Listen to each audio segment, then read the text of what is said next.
O Jesus, que é o Jesus para nós, ele, além de ser o Jesus Salvador, ele é as primícias dos que dormem e ele é a quem nós estamos unidos. O Novo Testamento utiliza várias imagens para expressar a união que estando em Cristo temos com ele. Bem, casamento. Cristo é o noivo da igreja. Aí, qual é a ideia de noiva aqui? É que nós temos esse compromisso, e é um compromisso selado mesmo antes do casamento. Porque o noivado, no contexto judeu, vocês devem lembrar disso, o noivado no contexto judeu, ele equivalia a um casamento. Tanto que quando José sabe que Maria está grávida, ele vai arrumar um jeito de se separar dela. Por quê? Porque no caso do noivado, é como se ela tivesse traído, como se fosse casamento mesmo. Então, por exemplo, a gente tem hoje em dia a questão de namoro. A Bíblia não tem namoro. A ideia é o seguinte, ou é noivado ou é casamento.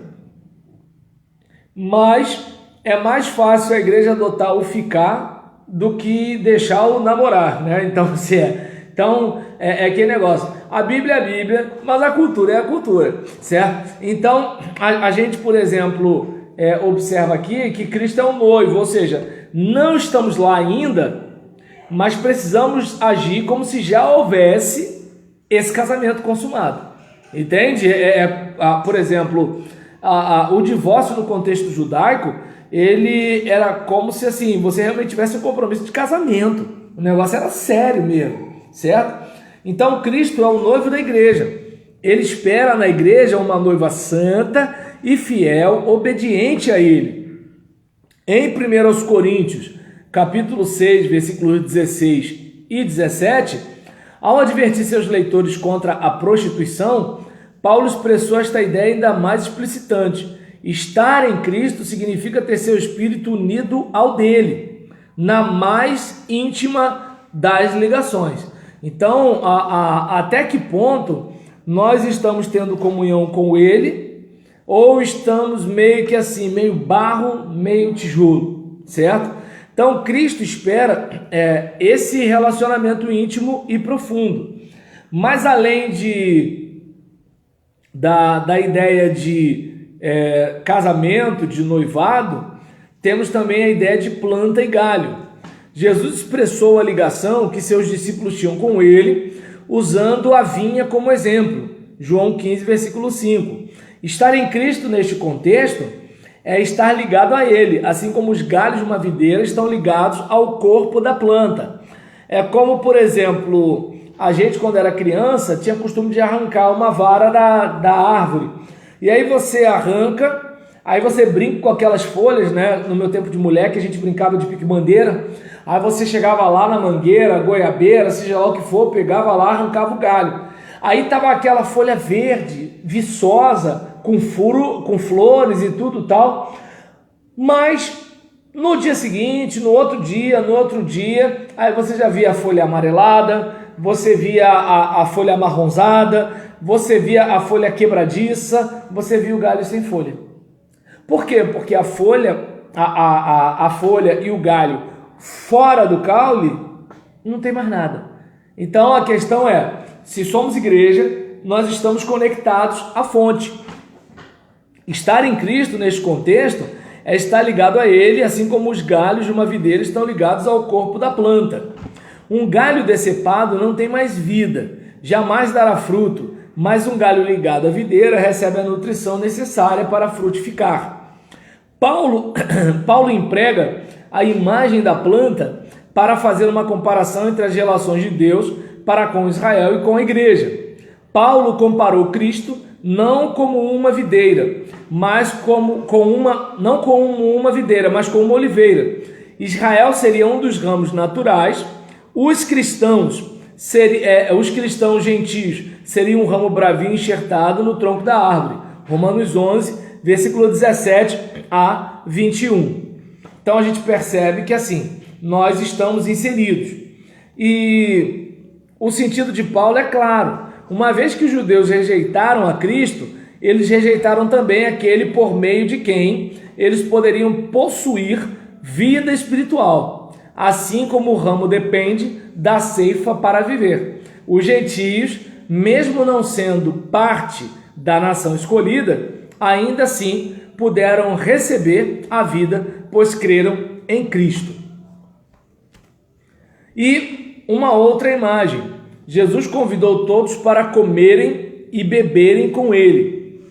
Então a gente vai observar que a recomendação de participar dele, o pão da vida, a água da vida, tem aquela ideia de, olha, você como cristão, você vai se alimentar dele. Ele é o nosso alimento, certo?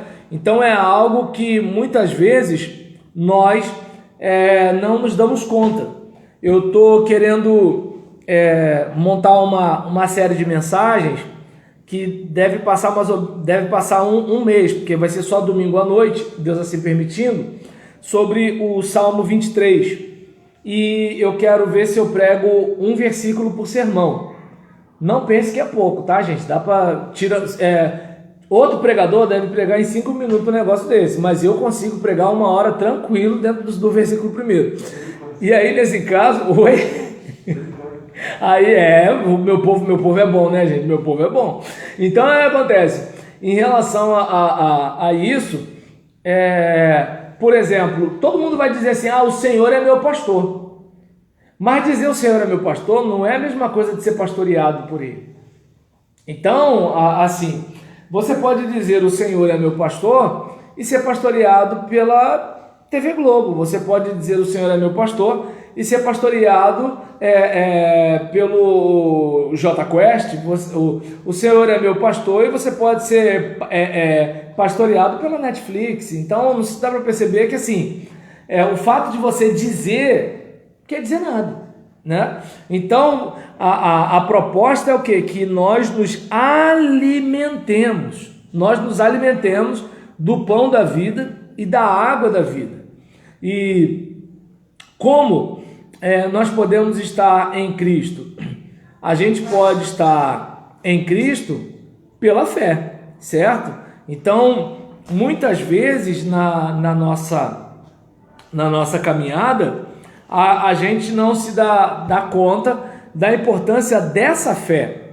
E de acordo com Efésios capítulo 2, versículos 5, 6 e 8, diz assim: estando nós ainda mortos em nossas ofensas, nos vivificou com Cristo, pela graça sois salvos, e nos ressuscitou juntamente com ele, e nos fez assentar nos lugares celestiais em Cristo Jesus.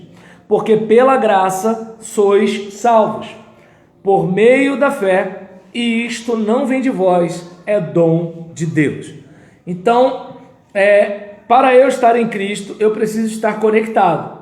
Estávamos mortos espiritualmente em nossos pecados, éramos escravos dos maus desejos, nossa vida vazia, pensamentos vãos, estávamos longe de Cristo, sem esperança, sem Deus no mundo, inimigos de Deus, escravos do mal. Mas Deus, rico em misericórdia, com tão grande amor com que nos amou, nos deu vida juntamente com Cristo. E Ele nos conectou, como alguém que pega uma tomada e conecta ali, né? E pela graça nós fomos salvos, pelo favor de Deus. Recriados em Cristo Jesus, regenerados para o bem, predestinados para sermos santos como filhos amados. Então Deus nos ressuscita com Cristo e nos faz assentar nas regiões celestiais em Cristo Jesus, certo? E isso acontece mediante a fé. Nós também podemos observar o seguinte, que tendo sido justificados pela fé, temos paz com Deus por nosso Senhor Jesus Cristo, pelo qual também temos entrada pela fé a esta graça, na qual estamos firmes e nos gloriamos na esperança da glória de Deus. Então, como a gente tem lá em Romanos, versículo 13, todo aquele que invocar o nome do Senhor será salvo, e versículo 9 e 10 ainda do capítulo 10 de Romanos. se você confessar com a sua boca que Jesus é o Senhor, crer em seu coração que Deus o ressuscitou dentre os mortos, será salvo. Pois com o coração se crê para a justiça e com a boca se confessa para a salvação. E como por exemplo você vai encontrar lá em 1 Timóteo, capítulo 1, versículos 15 e 16, esta é uma palavra fiel e digna de toda aceitação, que Cristo Jesus veio ao mundo para salvar os pecadores, dos quais eu sou o principal. Mas, por isso, alcancei misericórdia, para que em mim, eu sou o principal, Jesus Cristo mostrasse toda a sua longanimidade para exemplo dos que haviam de crer nele para a vida eterna. Então é assim que a gente passa a estar em Cristo, pela fé. E uma vez que estamos em Cristo, unidos a Ele, podemos ter a segurança de nossa salvação, pois todos os nossos pecados foram passados a Ele, e toda a sua justiça foi passada a nós. Então, gente, essa parte é fenomenal, porque Ele leva sobre si nossos pecados, Ele leva sobre si nossas maldições. Lembra daquele momento em que Ele chega a dizer, Deus meu, Ele nem fala Pai, Deus meu, por que me desamparaste? Então imagina o seguinte, Deus cheio de nojo ao olhar para Jesus com aquele monte de pecado, porque imagine um Deus santo olhando todo o pecado da humanidade, de todos os tempos da história humana, naquela cruz. Então imagina como devia estar Deus. E Jesus percebe que a comunhão com o Pai foi interrompida por causa daquilo. E Ele sente falta disso. Então, naquele momento, Jesus leva todos os pecados. E quando nós nos convertemos, nós passamos a quê? A experimentar toda a justiça dele. Então, aquele que não conheceu o pecado, Deus o fez pecado por nós, para que fôssemos feitos nele justiça de Deus. Aí, essa é a parte interessante, né? Porque por que a gente tem problema na igreja? Porque quando eu estou, como é que eu posso dizer, quando eu estou no meu contexto humano com os meus irmãos, é muito comum que os meus irmãos não vejam aquilo que Deus fez. A Bíblia diz que Deus lançou o nosso pecado no mar do esquecimento. Mas o irmão, ele não está olhando como Deus olha. Por isso o irmão vai lá no mar do esquecimento e pesca o pecado que Deus lançou fora. Entende? E aí por isso que a gente tem problema na igreja. Por quê? Porque o irmão não me vê segundo a obra de Jesus. Ele me vê de acordo com aquilo que eu sou hoje ainda no processo. Deus já me vê lá na frente. É como, por exemplo, meu filho tem 3 anos. Até coisa de 6 meses atrás, ele não fazia muito construção simbólica. Hoje, ele imagina que ele é um carro. Tá maluco, garoto? Aí, hoje ele imagina que é um carro. Aí fica fazendo barulho, até começa a tossir. Eu falei, tá vendo? Então, aí, às vezes ele quer conversar com a gente sobre o desenho que ele tá vendo. Ah lá, pai, o carro é vermelho. Né? Então, ou seja, aí vai passando o tempo, ele vai pegando algumas camadas cognitivas que ele não tinha a coisa de 6 meses, a coisa de 1 ano atrás. Vai chegar uma hora que ele vai ter outras construções. Então eu olho para ele sabendo que, olha só, ele ainda não chegou àquela condição de um cara de 20 anos. Daí onde às vezes tem pais que são jovens, ou pais, né, ou pais que são assim, revoltados com a vida, alguma coisa do tipo, e cobra do filho uma maturidade que nem ele tem. Eu não sei se de repente eu sou assim porque eu sou pai velho, mas assim, às vezes você vê, né, a mãe dá aquele safanão no moleque, o moleque voa daqui até lá. Mas por quê? Porque pra ela, pô, garoto, não era pra tu fazer isso. Pô, mas ele é uma criança, ele não é um adulto em miniatura. Então, na nossa caminhada cristã, qual é a situação? Nós ainda não somos o que havemos de ser. Como não somos o que havemos de ser, só Deus sabe o que vai acontecer aqui. Ah, como é que pode? O pastor fez isso. Ele é de carne e osso. Se ele der mole, vai pro saco, igual todo mundo. Ah, mas a irmã de oração, ela é irmã de oração, filho. Mas se cortar aqui, não sai chocolate não, sai sangue. Ah, mas o irmão era profeta. Ah, e o que tem? Se não vigiar, cai. E por aí vai, né? Ah, mas o pregador é uma bênção. Tá, mas deu mole, brigou com a mulher quando chegou em casa. Então, ou seja, aquele adolescente, ele é cheio do espírito, mas não lavou a louça.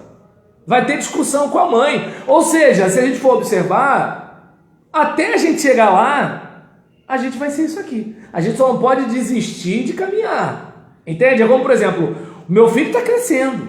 E ele vai ganhando camadas cognitivas. Ele vai passando de etapa em etapa, até chegar lá. Mas agora, digamos, se ele tivesse um outro irmão, não tem, porque meu filho não é o primeiro filho, é o único, né? Então o que acontece? Em relação a esse contexto, se ele tivesse um outro irmão, o outro irmão estaria cobrando coisas dele. E aí quando eu tentasse explicar, mas cara, você é mais velho, ou seu irmão não sei o que lá, fala, ele é o preferido, é não sei o que lá, entende como é que são as coisas? Por quê? Porque o irmão é um juiz do outro, mas é um advogado de si mesmo, entende? Agora Deus não vê como a gente vê. Então percebe que assim, nós trazemos a justiça de Deus e Deus nos vê assim, porque aqueles a quem Ele chamou, Ele justificou e Ele glorificou. Então Deus já me vê no final da história, você não. É como se de repente Deus estivesse no alto do prédio e sabe o que vai acontecer depois da curva, mas a gente não sabe. Entende? É uma coisa mais ou menos assim. Deixa eu só responder que tem uma pessoa aqui na live do Facebook fazendo uma pergunta. Espera aí. E assim, tá perguntando aqui qual a base literária da aula. E é o livro Cristologia, a Doutrina do Deus Homem, do Instituto Bíblico das Assembleias de Deus, o IBAD, João dos Santos. E se puder, mas traz um copo d'água para mim também. Perfeito. Então, aí onde Paulo fala o quê? Não vivo mais eu, mas Cristo vive em mim, certo? E a vida que eu vivo-a na fé no Filho de Deus, que se entregou por mim. Então, aí onde está a questão, assim, olha, eu não sou o que eu gostaria de ser, mas eu não sou mais o que era, porque eu vivo nele e ele vive em mim. Claro que nessa brincadeira, lembrando da música do Novo Som, corro, tropeço, caio, corro, tropeço, caio, mas tu me levantas, Senhor, certo? Seu pai também deve conhecer. Então, Novo Som, né? Quando o Alex Gonzaga tinha cabelo. O primeiro programa dele eu gostei assim. É mesmo? Eu ouvia, no caso. Eu não posso lembrar de Novo Som porque a minha esposa era daquelas que gostava de ir naqueles shows, entende? Quando a gente era solteiro, canta 93, não sei o que lá e tal. Gente, eu não aguentava aquilo. Aí a música que eu toquei no violão foi aquela Acredita. Isso, muito linda, né? Então, aí eu já chorei muito. Então, nesse caso, perdão pelo papo de velho, tá? Então, era na época que não tinha worship. E, embora dava crise, porque usava o pronome de tratamento você, né? E aquilo ali dava um problema, às vezes até para cantar na igreja. Vai cantar essa música chamando Deus de você, era um negócio complicado. Mas voltando para cá, então é importante observar que, biblicamente, essa união entre Cristo e o fiel não é uma realidade futura, não é algo que um dia se cumprirá na eternidade. Paulo deixa claro que já estamos em Cristo hoje, usufruindo já no presente as bênçãos que dele vêm. Então isso, gente, é fantástico, que assim, como é que eu posso dizer? Se Cristo vive em mim e eu estou pisando na bola, pode ser pelo fato de eu não estar aberto o suficiente para a ação sobrenatural do Espírito dele em mim, e eu estar me expondo demais para as ofertas do mundo para mim. E aí é nessa hora que entra a nossa responsabilidade, porque é aquele caso. Eu, por exemplo, já falei com vocês sobre a minha percepção de algoritmo. Então, digamos, tem coisa que não presta que eu quero ver na internet, mas eu faço o quê? A mesma coisa que eu faço com a minha alimentação. Bem, se eu pudesse ter beijinho, brigadeiro, cajuzinho na minha casa, eu teria. Se eu pudesse ter Coca-Cola, Mineirinho, embora eu prefira Mineirinho do que Coca-Cola, eu teria. Mas eu sei que isso não casa com o projeto que eu tenho de coroa enxuto. Se eu quiser ser um coroa enxuto, eu tenho que cuidar da minha alimentação, senão eu vou estar todo estragado. Entende? Às vezes tem uns caras que têm a metade da minha idade, os caras já estão tudo escangalhados. Então, por quê? Porque não faz uma manutenção do organismo. Está colocando gasolina adulterada no tanque, entendeu? Então, ou seja, observa bem, qual é a parte difícil? Porque essas coisas apelam para os meus instintos. O que o meu cérebro quer agora? Prazer. Meu cérebro não quer felicidade, ele quer prazer. Até porque há uma confusão dentro de nós com prazer e felicidade. Parece a mesma coisa, mas não é. Porque o prazer tem a ver com o desejo. A felicidade tem a ver com realização. Entende? A felicidade é o seguinte, olha, eu sofri muito, mas consegui pagar a faculdade de todos os meus filhos. Eu sofri muito, mas eu consegui chegar a 40 anos de casado. Eu sofri muito, mas eu consegui pagar a minha casa própria. Eu sofri muito, mas eu estou deixando uma herança para os meus filhos. O cara do prazer, não. Eu curti muito a vida. Agora tô sem dente, entende? Tô pançudo, tô com a coluna toda chumbada, tô com o pé todo chumbado, entende? É mais ou menos por aí, né? Só que eu tô no vídeo, então vai dar ruim para mim se eu falar. Mas o que acontece? Aí, observa bem, eu tô todo escangalhado, mas eu curti a vida. Tá bom, só que é o seguinte, se você tá com 40 anos e vai viver pelo menos até uns 80, você tem 40 anos de sofrimento aí. Aí eu pergunto, era melhor o quê? Ter um prazer dosado e regulado para ter uma satisfação maior, ou, né, ter aquele prazer a 1000 por hora e viver uma vida infeliz, certo? É aquela questão, não é? É como, por exemplo, você vê essas menininhas aí com uns 16 anos, né? A gravidade está ajudando, tá tudo no lugar, tudo bacana e tal. E aí nisso enche o pote de cerveja, fuma, dorme até tarde, não move uma palha, aquele negócio todinho. Com 20, já está começando a ir para Tubiacanga, entende? Tava com 16 para 20 foi começando a dar aquela cambada assim, ó. Por quê? Porque fica aquela ideia de eu vou curtir o momento. Só que a vida não é um momento, a vida é uma história. Claro que do jeito que eu estou falando, pode parecer que aqui tem um cara perfeito, que não tropeça em nada. Vocês não vão pensar isso porque eu já contei uns moles meus aqui de vez em quando, né? E assim, os que eu não contei, vocês não são bons, vocês devem ter percebido. Mas assim, a gente precisa olhar para esse caso e verificar, não, peraí, eu vou o quê? Tornar as coisas que me despertam para o mal cada vez mais distantes e aquilo que me desperta para o bem cada vez mais acessíveis. Então, entre ter brigadeiro e banana na geladeira, eu vou comprar banana. Ah, mas se você for, né? Porque a igreja só tem coisa, né? Só comida hipercalórica. Aí acontece, eu não vou pro culto domingo, lá eu como aquela coxinha na igreja. Agora em casa, eu não vou ter fritura. Entende? Já não vai ter lá aquela feijoada na casa do Márcio, eu como uma feijoada lá, mas não vou ter um feijão gordo todo dia na minha casa.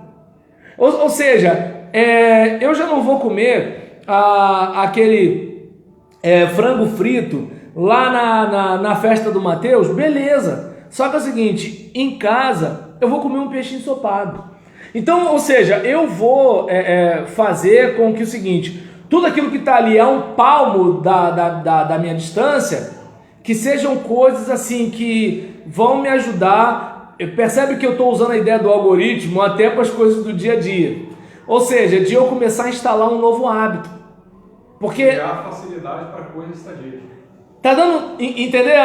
Porque o que acontece? Vai chegar uma hora que eu vou começar a me adaptar. Porque, observa bem, como é que aquele cara que não estica a cama quando levanta se torna um fuzileiro naval? Mudança de hábito. Ou seja, ele podia, mas não sabia.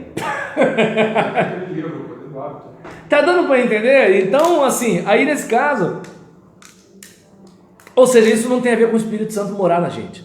Isso tem a ver com as decisões que a gente toma. Entende? E aí, se a gente não tomar essa decisão, aí complica. E